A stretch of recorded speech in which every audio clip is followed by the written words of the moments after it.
The Mystery of Stolen Necklace. In the bustling city of New York, where skyscrapers kissed the clouds and the streets buzzed with life, there lived an extraordinary detective named Alexander Alex Sterling. Known for his razor-sharp intellect and unparalleled deductive skills, Alex had solved some of the most baffling cases in the city's history. His reputation was such that even the most hardened criminals shuddered at the mere mention of his name.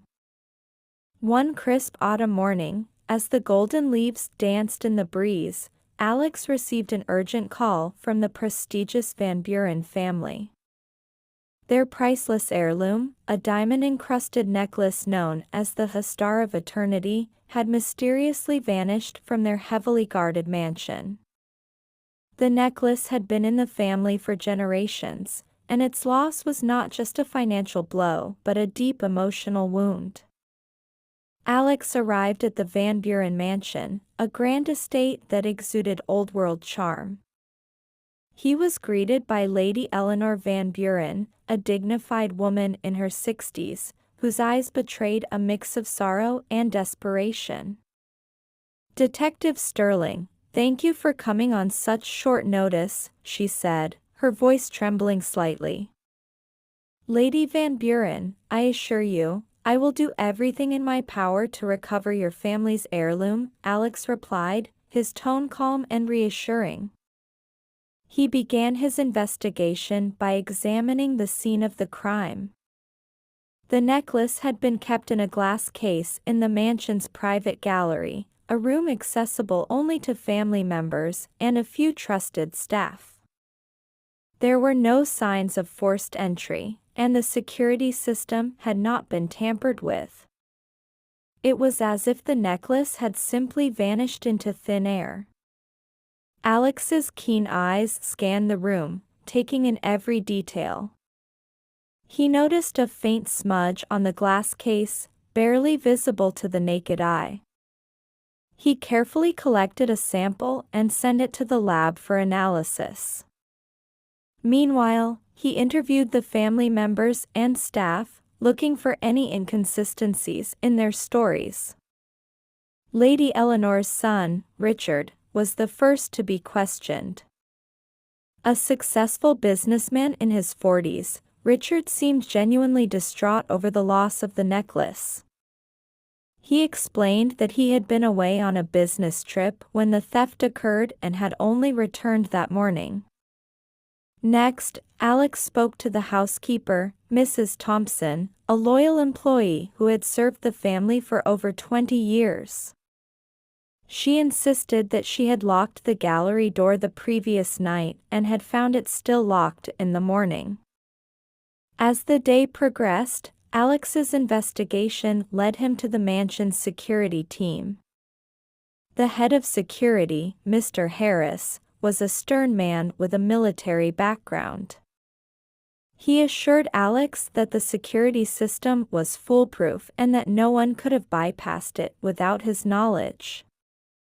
Despite the lack of concrete evidence, Alex's instincts told him that the answer lay within the mansion.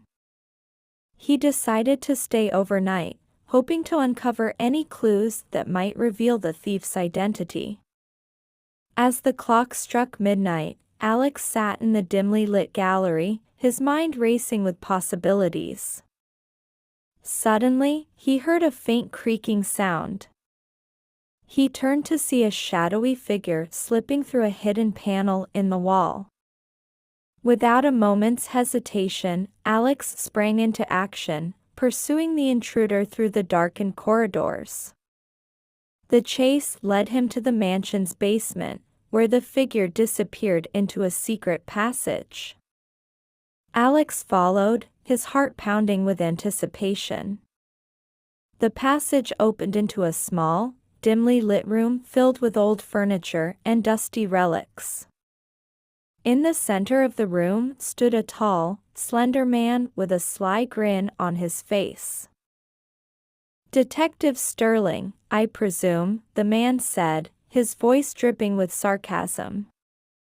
"Who are you, and what have you done with the necklace?" Alex demanded, his eyes narrowing. The man chuckled. My name is Victor Blackwood, and I am a master of illusions. The necklace is safe, for now.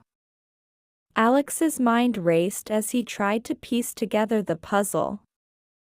Victor's reputation as a master illusionist was well known, but what was his motive for stealing the necklace? Why did you take it? Alex asked, his voice steady. Victor's grin widened. The Van Buren family wronged my ancestors many years ago. This is my way of seeking justice. Before Alex could react, Victor threw a smoke bomb, filling the room with thick, choking smoke. When it cleared, Victor was gone, and the necklace lay on the floor, untouched. Alex picked up the necklace and returned it to Lady Eleanor, who was overjoyed to have it back. He explained what had happened and assured her that Victor would be brought to justice. Over the next few weeks, Alex worked tirelessly to track down Victor. He discovered that Victor had been living under an assumed identity and had been planning the heist for years. With the help of the police, Alex finally apprehended Victor and brought him to trial. As Victor was led away in handcuffs, he turned to Alex and said, "You may have won this time, Detective Sterling, but the game is far from over." Alex watched him go, knowing that there would always be new challenges and mysteries to solve. But for now, he had restored the Van Buren family's honor and proven once again that no crime was too complex for his brilliant mind. The end.